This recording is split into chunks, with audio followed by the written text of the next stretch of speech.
السلام علیکم to all. اے ایمان والو، اسلام میں پورے داخل ہو جاؤ اور شیطان کے قدموں پر نہ چلو، بے شک وہ تمہارا خلا دشمن ہے۔ اور زمین پر چلنے والا کوئی ایسا نہیں جس کا رزق اللہ کے ذمے کرم پر نہ ہو۔ زیادہ مال جمع کرنے کی طلب نے تمہیں غافل کر دیا، یہاں تک کہ تم نے قبروں کا منہ دیکھا۔ صرف مسلمان بھائی ہیں تو اپنے دو بھائیوں میں صلح کرا دو اور اللہ سے ڈرو تاکہ تم پر رحمت ہو۔ کھاؤ اور پیو اور حد سے نہ بڑھو، بے شک وہ حد سے بڑھنے والوں کو پسند نہیں فرماتا۔ اور جو مصیبت تجھ پر آئے اس پر صبر کر، یقیناً یہ بڑی ہمت کا کام ہے۔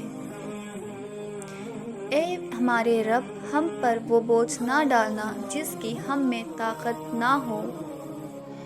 آپ فرما دیجئے، وہی اللہ ہے جس نے تمہیں پیدا فرمایا اور تمہارے لیے کان اور آنکھیں اور دل بنائے، تم بہت ہی کم شکر ادا کرتے ہو۔ اور جو اللہ اور اس کے رسول کی فرما برداری کرے اس نے بڑی کامیابی پائی۔ جس نے موت اور زندگی کو پیدا فرمایا کہ وہ تمہیں آزمائے کہ تم میں سے کون عمل کے لحاظ سے بہتر ہے، اور وہ غالب ہے، بڑا بخشنے والا ہے۔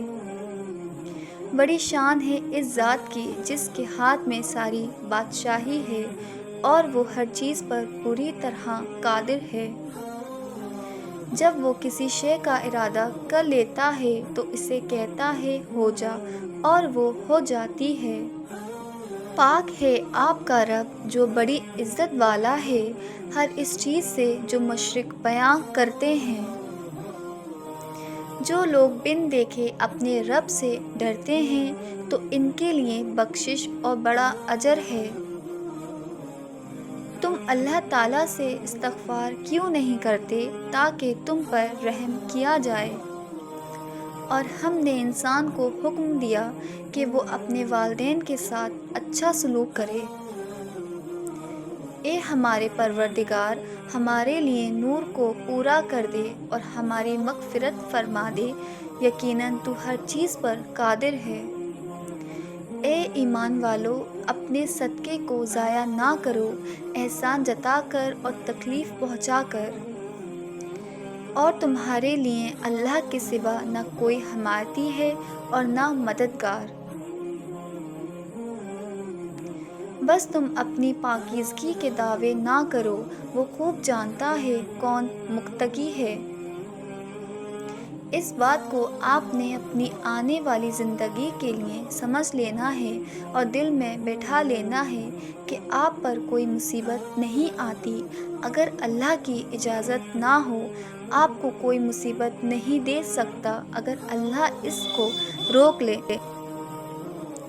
زندگی ختم ہونے سے پہلے قرآن ترجمے سے ایک بار لازمی پڑھ لیں کہ پتہ چل جائے اللہ نے مسلم گھرانے میں کیوں اور کس لیے پیدا کیا۔ مسلمان گھر میں پیدا ہونا آپ کی نہیں، اللہ کی مرضی ہے، اور اللہ کی صفت نہایت بلند ہے۔ اور جان لو کہ تمہارے مال اور تمہاری اولاد آزمائش ہے، اور یہاں کے اللہ کے پاس بڑا اجر ہے۔ اے میرے رب، میں تیری پناہ چاہتا ہوں کہ تجھ سے وہ چیز مانگوں جس کا مجھے علم نہیں، اور اگر تو مجھے معاف نہ کرے اور مجھ پر رحم نہ فرمائے تو میں برباد ہو جاؤں گا۔